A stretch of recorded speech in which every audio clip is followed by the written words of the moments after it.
সুতরাং ওনারা তো সবার মধ্যেই শেখ হাসিনাকে দেখার চেষ্টা করেন। কিন্তু আপনাদের কর্মীদের মধ্যে আপনারা তো নেতারা কেউই প্রায় দেশে নেই, কর্মীদের মধ্যে কি সেই লড়ার মনোবলটুকু আছে? কর্মীদের মধ্যে যেটি এই গত 5 মাসে যেটি হয়েছে সেটি হচ্ছে, প্রথম 1 মাস কর্মীরা খুব ডেভাস্টেটেড ছিল, প্রথম 1 মাস, এবং পরের 2 মাস বা 1 মাস কর্মীরা ঘরবাড়ি ছাড়া হয়ে গেছে সবাই, কারণ পুলিশ বাড়ি বাড়ি গিয়ে নির্যাতন চালিয়েছে। এখন কর্মীদের মধ্যে যে স্পৃহা জেগেছে, ডু অর ডাই, যখন দল ডাক দিবে তখন নামবে। এখন যেহেতু দেওয়ালে পিঠ টেকে গেছে, সুতরাং কর্মীদের মধ্যে একটি স্পৃহা জন্মেছে, ডু অর ডাই, এবং যখন দল বা নেত্রী যখন ডাক দিবে তখন কর্মীরা ঝাঁপিয়ে পড়ার জন্য মানসিকভাবে প্রস্তুত হয়েছে। মানে আপনারা সঠিক সময়ের জন্য অপেক্ষা করছেন বলছেন? না, আমরা দেখুন, আমরা কোনো কিছু হলেই তো বলে যে এটা আওয়ামী লীগ করছে, কোনো কিছু হলে বলে যে এটা আওয়ামী লীগ করছে।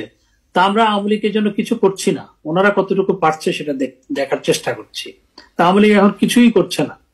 10ই নভেম্বরের পরে তো আপনার আমরা আওয়ামী লীগ কোনো কিছুরই ডাক দেয়নি তো, এবং এখন আমরা দেখতে চাচ্ছি যে আসলে ওনারা কতটুকু কিভাবে দেশটা চালাচ্ছে, এবং সেটি করতে গিয়ে দেখতে পাচ্ছি যে তারা একে অপরের বিরুদ্ধে, যেভাবে সরকারের বিরুদ্ধে যারা ছাত্র নেতারা বলছে, সরকার আবার ছাত্র নেতাদেরকে মাঝে মধ্যে ধমক দেওয়ার চেষ্টা করছে।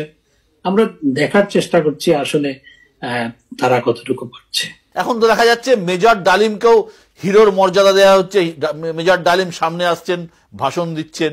দেখুন, একজন মেজর ডালিম বঙ্গবন্ধুর আত্মস্বীকৃত খুনি, তিনি একটা ইন্টারভিউ দিলেন আরেকজনের সাথে, এতে দেশের ইতিহাস কখনো বদলাবে না, বদলায়নি। একজন মেজর ডালিম আগেও বিভিন্ন সাক্ষাৎকার দিয়েছে, সুতরাং তার এক সাক্ষাৎকারে দেশের ইতিহাস কখনো বদলাবে না। ইতিহাস বদলানোর বহু চেষ্টা হয়েছে বঙ্গবন্ধুকে হত্যা করার পর, ইতিহাস তো বদলাতে পারেনি, ইতিহাস কখনো বদলাবে না।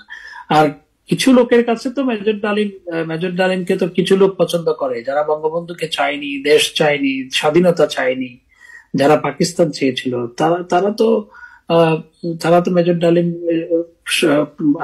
তাদের কাছে মেজর ডালিম তাদের কাছে একজন ব্যক্তিত্ব। সুতরাং হাতে গোনা কিছু মানুষের কাছে একজন মেজর ডালিম কি বললে কিছু পায় না। হাসান সাহেব, তার মানে আপনার কথা এটা পরিষ্কার, আপনারা যারা আওয়ামী লীগের শীর্ষস্থানীয় নেতা, শেখ হাসিনা, আপনি, ওবায়দুল কাদের এবং যারা আছেন, প্রত্যেকের সাথে প্রত্যেকের যোগাযোগ আছে, এবং আপনারা সঠিক সময়ের জন্য অপেক্ষা করছেন যে কখন আপনারা এই সরকারের ব্যর্থতা এবং এই সরকারের নিজেদের মধ্যে যে ঝামেলা যেটা চলছে বলে আপনি মনে করছেন, সেটা আপনাদেরকে আবার নির্বাচনে অনেকটা এগিয়ে দিতে পারে বলছেন, যদি নির্বাচন হয়। আমরা চাই দেশটা ভালো থাকুক, কিন্তু আমরা যেহেতু আমাদের নেতাকর্মীদের উপর এই ধরনের নিপীড়ন, নির্যাতন, এটি বন্ধ হোক, আমরা চাই এটি বন্ধ হওয়া প্রয়োজন। এবং তারা এটি করে আমাদের নেতাকর্মীদের মধ্যে, সমর্থকদের মধ্যে ডু অর ডাই সিচুয়েশন, অর্থাৎ মনোবৃত্তি তারা তৈরি করে দিয়েছে। আমরা দেশে কোনো বিশৃঙ্খলা হোক সেটি চাই না, আমরা দেশ ভালো থাকুক, দেশে একটি সুষ্ঠু, অবাধ, নিরপেক্ষ লেভেল প্লেইং ফিল্ডের মাধ্যমে সবার জন্য সমান আপনার লেভেল প্লেইং ফিল্ড তৈরি করে সেটির মাধ্যমে একটি নির্বাচন হোক। সেই নির্বাচনে যারাই সরকার গঠন করবে, সেটি যেই দলেই হোক, আমরা সেটিকে স্বাগত জানাই। আমরা চাই দেশ ভালো থাকুক। এবং আমি যেটি মনে করি দেশে politics of denial, politics of confrontation, politics of hatred বাংলাদেশে প্রচুর হয়েছে। এই জায়গা থেকে উত্তরণ প্রয়োজন, যে আমাদের দেশে এমন একটা সংস্কৃতি দাঁড়িয়েছে এখন যে বিএনপির দাওয়াতে, আওয়ামী লীগের দাওয়াতে বিএনপি আসছে না, এবং অন্য দলের দাওয়াতে অন্য দলের নেতারা যায় না, সামাজিক সম্পর্ক পর্যন্ত রাখা যায় না। কারোর সাথে সামাজিক সম্পর্ক হলো, তাহলে সেটা নিয়ে আবার অনেক প্রশ্ন তোলা হয়। এটি তো রাজনীতিতে হওয়া উচিত না। আমরা যে যার দল করব, আমাদের মধ্যে সামাজিক সম্পর্ক থাকবে, এবং আমরা একে অপরের সমালোচনা করব, এবং দিন শেষে আমরা সামাজিক জীব, আমরা সমাজবদ্ধভাবে থাকব। এবং একটি দল করলে আরেক দলের সাথে কথা বলা যাবে না, আরেক দলের বিয়ে শাদীতে যাওয়া যাবে না, আরেক দলের দাওয়াতে যাওয়া যাবে না, আরেক দলের সাথে বসা যাবে না, ছবি তোলা যাবে না। এই সংস্কৃতি থেকে বেরিয়ে আসতে হবে এবং একটি দল ক্ষমতায় গেলে আরেক দলকে একেবারে পিটিয়ে ঠেঙ্গিয়ে আপনার এলাকা ছাড়া করতে হবে, দেশ ছাড়া করতে হবে। এই যে সংস্কৃতি, এটি তো কোনো দেশের জন্য কখনো ভালো নয়। এই জায়গা থেকে দেশকে বের করে আনতে হবে। সবাই মিলে আমরা একযোগে দেশের জন্য কাজ করব, আমরা একে অপরের সমালোচনা করব, কিন্তু আমরা একই সাথে সবার সামাজিক সম্পর্কও থাকবে। এই জায়গায় দেশকে নিয়ে যাওয়া দরকার, রাজনীতিকে সেই জায়গায় নিয়ে যাওয়া দরকার। কেউ বলছে, আমার দুটো প্রশ্ন আছে। কেউ বলছেন বাংলাদেশের যা বর্তমান অবস্থা, বাংলাদেশ হয়তো সিরিয়া বা আফগানিস্তানে পরিণত হবে। দেখুন, সিরিয়া হওয়ার তো খুব একটা বাকি নেই, কারণ যে পরিস্থিতি, কোন সভ্য সমাজে একটি কুকুরকেও টাঙিয়ে রেখে পিটিয়ে হত্যা করতে পারে? কোন সভ্য সমাজ একটি কোন কুকুরকে যদি আপনার ঝুলিয়ে রেখে পিটিয়ে হত্যা করা হয়, মানুষ প্রতিবাদ করবে না?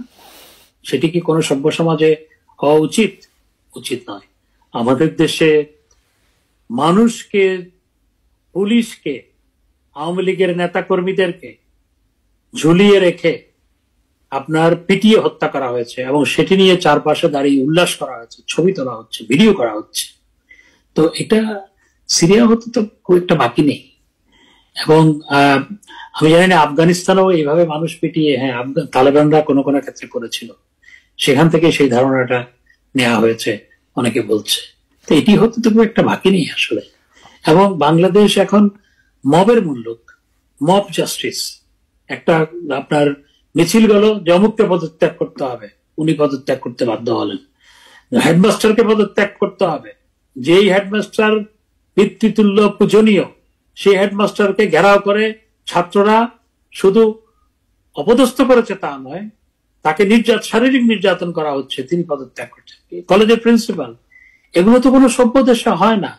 এগুলো সিরিয়াতেও হচ্ছে কিনা আমি জানি না, কারণ সিরিয়া সম্পর্কে যেটুকু খবর পাই সেটুকু পাই, বাকিটা জানি না। আমাদের দেশে যেটি হয়েছে বা হচ্ছে, যে এটা হতে তো খুব বেশি বাকি। আমার শেষ প্রশ্ন, দুঃখজনক, রাজনীতিতে কোনো কিছুই অসম্ভব নয়। বাংলাদেশকে বাঁচাতে ভবিষ্যতে কোনোভাবে, আমি হয়তো অবাস্তব প্রশ্ন করছি, আওয়ামী লীগ আর বিএনপি কি এক হলেও হতে পারে? দেখুন, দেশের গণতন্ত্রের জন্য, দেশের উন্নয়ন অগ্রগতির জন্য আমি আগেও বলেছি যে আমরা যে কোনো রাজনৈতিক দলের সাথে কাজ করতে, গণতান্ত্রিক রাজনৈতিক দলের সাথে আমরা কাজ করতে আমাদের কোনো দ্বিধা নেই। সেটি যদি বিএনপিও হয়, দেশের উন্নয়ন অগ্রগতি, গণতন্ত্রের মুক্তি, গণতন্ত্র পুনঃপ্রতিষ্ঠার জন্য যে কোনো রাজনৈতিক দল, গণতান্ত্রিক রাজনৈতিক দল, সেটি বিএনপি হলো, তাদের সাথে কাজ করতে আমাদের কোনো দ্বিধা নেই।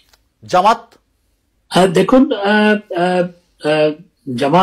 জামাত ইসলামী দেশের স্বাধীনতাটা চায়নি এবং জামাত ইসলাম এখনো স্বাধীনতা যুদ্ধের সময় তাদের ভূমিকা নিয়ে তাদের অনুশোচনা তারা প্রকাশ করেনি। সুতরাং এই প্রশ্নগুলো সুরাহা হওয়া প্রয়োজন। অনেক অনেক ধন্যবাদ হাসান সাহেব, খুব ভালো থাকবেন, সুস্থ থাকবেন। আবার আপনার সঙ্গে আমরা কোনো না কোনো দিন মুখোমুখি হব।